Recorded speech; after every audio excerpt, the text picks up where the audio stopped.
আমার নাম মোহাম্মদ সোহেল। আমি আসছি শনি একটা থেকে। যে শনি একটার অনেক ফুটপাত দোকান আছে যারা আমাদের মতো এই নিম্ন শ্রেণীর সবাই মোটামুটি দোকানদারি করে সংসার চালায়। তো এরকম অনেক দোকান আছে। তা আমরা দীর্ঘদিন অনেকদিন যাবত এখানে দোকানদারি করতেছি শনি একটা থেকে।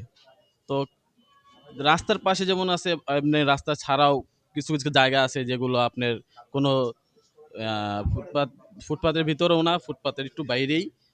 আজকে যেমন এই ভাঙার পরে যেহেতু ফুটপাত ভাঙছে, প্লাস আমাদের ওই জায়গাগুলো সব ভেঙে দিছে, যেগুলা পথচারীদের কোনো সমস্যা হয় না। তো যাই হোক, সবাই তো আমরা এক। তো আমরা এতদিন দোকানদারি করছি, এখন যে আমাদের দোকানদারি করব, যেমন এই অভিযানে আমাদের দোকানদারি করতে দেওয়া হচ্ছে না। প্লাস যদি টুকটাক বসে, বিভিন্ন নেতা এসে উঠায় দেয়, পুলিশ এসে উঠায় দেয়। তো আমাদের ওইখানে তো ওরকম কেউ ছিল না, ওইখান থেকে পক্ষ থেকে আমি এখানে আসছি আপনাদের সাথে যোগাযোগ করতে। তো এই জন্য আমি আর কি আসা, যে পরবর্তী স্টেপ আপনারা যা সিদ্ধান্ত নেবেন তা আপনাদের সাথে আমরা একমত হব। হ্যাঁ, এই পার ঢাকা 5-এরও ঢাকা 4-এরও।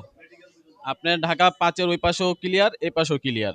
এবং যারা আমরা কিছু জায়গা আছে না যেগুলা মানে একদম পথচারী হাতেই না, ওই সব জায়গায় বসলেও পুলিশ এসে উঠাই দিতেছে। মানে ছোট করে যদি একটু দুই দুই ঘন্টা দোকানদারি করে, দেখা গেছে একটা একটা পরিবারের মানে 200 টাকা বাজার করতে পারবে, সেই অবস্থাটাও রাখে নাই। হ্যাঁ, আমি শুনে আপনার পক্ষ